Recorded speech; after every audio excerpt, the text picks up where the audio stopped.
Salut Mathieu, Agno, on le voit à la fête, l'objectif est réussi. Les coachs l'avaient demandé, il fallait absolument gagner avec le bonus offensif. On recevait Pont-à-Mousson, une équipe qui est mal placée, sous une pluie battante. C'était un beau match de rugby, j'imagine. Malgré tout, effectivement, quand on voit les images, c'est vrai que c'était difficile.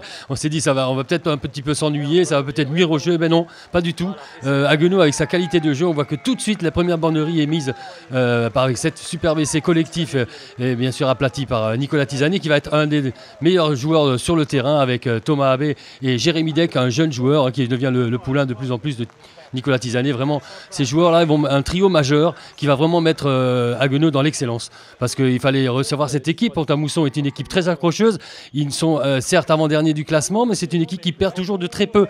Et on savait qu'aller marquer un match avec le bonus offensif allait être difficile. Et donc, on va mettre les petits pas dans les grands. Regardez Jérémy Deck, on en parlait à l'instant. Regardez, c'est superbe. Cette chevauchée fantastique. C'est un joueur puissant, vraiment très discipliné. On voit ce ballon bien propre, qui est relevé par Martin Obenzac et qui est repris par le relais de Thomas Abbé. On parlait de ce trio majeur. Abenzac de nouveau pour Nicolas Tisani. On voit que le ballon est toujours à disposition des trois quarts et qui vole de main en main. Et superbe coupe de Peralta, superbe essai dans les centres. Bon, même s'il y a un petit peu, on va dire, une balle à hauteur, d'autres diront qu'il y en a en avant. Mais non, voilà, c'était sur la validation du jeu qui a été enlevé vraiment de toute beauté. Bien sûr, Pont-à-Mousson a des arguments, vont tenter d'élargir du jeu. On voit que le terrain est glissant, mais ça n'empêche pas ces joueurs, vous voyez, très véloces, à trouver des partenaires, des extérieurs. Et là, on va se faire reprendre. Il faut rester toujours vigilant avec cette course, malgré ce sol, effectivement. Le plaquage qui ne suffit pas d'arrêter, effectivement, Matizia qui va aplatir l'essai des Mussy-Pontins, qui est tout à fait mérité. C'est une équipe qui a mis vraiment du poids dans la balance, et un bon jeu. Alors, on va continuer en deuxième mi-temps à produire du jeu. Là, on a tourné. On était une petite avance seulement de 12-8 à la mi-temps. Donc, il fallait de nouveau concrétiser. Là, on ne le voit pas dans la confusion. L'arbitre accorde avec ce geste un peu étonnant, mais un essai effectivement très valable de Jérémy Deck, ce joueur très puissant, voilà, dans le collectif avec le jeu de Haguenau bien léché, que Nicolas Tisani a vraiment perfectionné avec ses jeunes joueurs. Et on voit que aussi Kevin Fontaine qui travaille toujours son coup de pied impeccable malgré les appuis, la difficulté des appuis. On va pouvoir s'appuyer sur lui. C'est un match qui était important. Il est le premier, l'amorce d'un groupe de 5 matchs où il faut absolument mettre des bonus offensifs. Quand on reçoit à la maison un mal classé, il faut mettre un maximum de points. Bien sûr, il y a une réplique de Matizia aussi, celui qui avait marqué l'essai tout à l'heure, qui marque 3 points de plus. Donc on n'est jamais à l'abri. Il faut encore remettre du cœur à l'ouvrage et on va voir que c'est le cas. Regardez avec de nouveau cette puissance, cette surpuissance de Thomas Abbé, qui maîtrise vraiment avec le raffut, le ballon toujours à disposition, un ballon qui va passer de main en main, Tisani qui va être pris au pied, mais bien aidé par un adversaire, va plonger dans l'embut. Je pense que le défenseur ne savait pas que la ligne était si proche.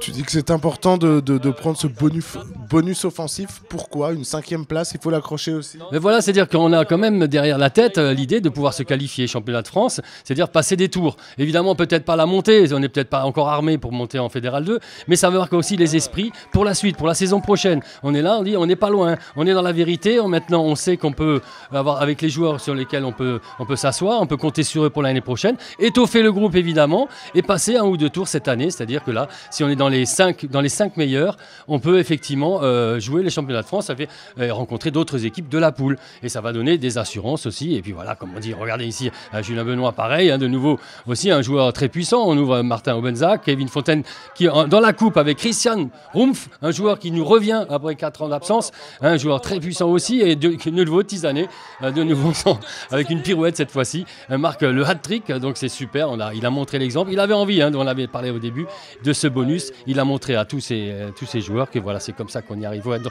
rigoureux, puissant et mettre les valeurs en avant du rugby.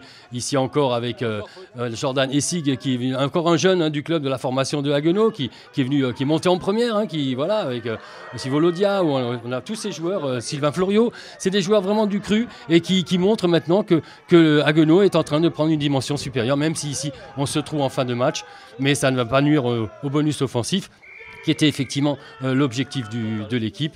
Et ça va être, et sur cette dernière action, cette ultime action, le ballon qui va arriver sur le bord de touche, et on a merveilleux ce plaquage. L'arbitre va pouvoir mettre un terme à ce superbe match, et vraiment on aura vu 7 essais pendant cette partie, malgré les conditions météorologiques, et on donne vraiment un bon rendez-vous. Dans 8 jours, Haguenau va se déplacer au Krieg, un tout petit déplacement, mais un beau derby à voir. C'est le fruit du travail et du projet de jeu, que ce soit moi ou ou un autre de l'équipe qui marque, peu importe. Ce qui est important, c'est qu'on arrive à prendre un bonus, même si aujourd'hui tout n'a pas été parfait. Première mi-temps, sous plus battante, ça a été compliqué. On a fait 20 minutes d'entrée où on a imposé notre force. Après, on a mis 20 minutes où on a commencé à déjouer un peu, parce que je pense qu'on est tombé un peu dans la facilité. Deuxième mi-temps, on a resserré les boulons et on a pris le large. Après les 10 dernières minutes, on fait rentrer tout le banc, des jeunes qui le méritent, qui sont tout en présent. Forcément, donc là, on prend une grosse quantité de confiance parce qu'on va se déplacer à Illkirch, qui est un peu le derby du Bas-Rhin. Oui, nous on est sur notre continuité, on a notre projet, on avance dans ce qu'on fait. Voilà. Peut-être qu'on n'a pas le jeu aussi léché que les All Blacks de la CUS, mais voilà, en attendant, nous on arrive à créditer des points et puis on passe des bonnes semaines ensemble et c'est ce qui est important, le groupe vit bien et puis on ira à Illkirch, on y pensera dimanche prochain. Donc on cherche vraiment la qualification. Oui, tant qu'on sera dans les clous pour aller la chercher, tant que la fin du bal ne sera pas sifflée, nous on bataillera sur tous les matchs qu'on a à batailler pour essayer d'aller continuer une aventure avec ce groupe qui le mérite. Merci Nicolas. Ouais, merci.